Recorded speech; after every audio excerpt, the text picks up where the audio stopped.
pair of jeans, and the cuffs are rolled up, wearing a pair of sneakers, and it looks like an actual little kid about 3 years old. And we have him standing in the corner, kind of a fun thing. Well, we brought him on tour.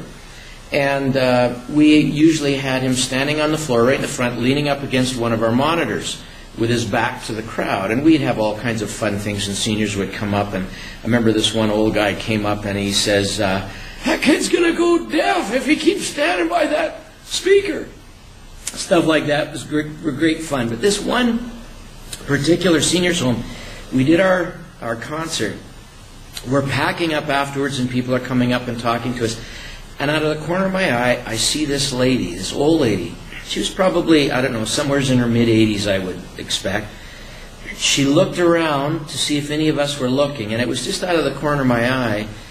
And she came up to the front, and we were packing up our equipment. And she went and took that little, fake little boy, really a doll, and she picked him up like she would a little toddler, and she went to the back of the room, and she sat with him on her lap, and she rocked him.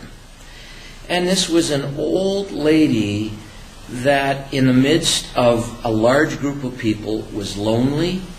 And I could have said, that's ours, leave it alone. We just let her, and she sat and she rocked while we packed up all of our equipment. And when it was all done, I just went and sat down with her, and she was just a lady that didn't have any family that came and visited her, and she was just plain old lonely. And I think of the people that are in our community and the seniors' homes around us, and it breaks my heart because so many times the people that are in our churches, especially the seniors, they want to be entertained, they want things their way, they want maybe a traditional service that they're used to, but oftentimes they're not really willing to engage in ministry. And there are people that are their peers that have less time than the rest of the population to find Jesus.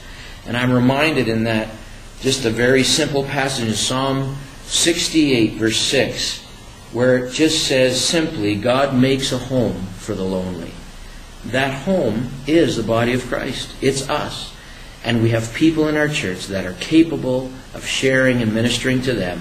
And it was a very poignant reminder to me that unless we go, there are people that will remain lonely. They will not hear. And they'll feel like they're just not cared for. It was a great motivation for me and for our seniors group as I shared that story with them. So, as an encouragement to each of you.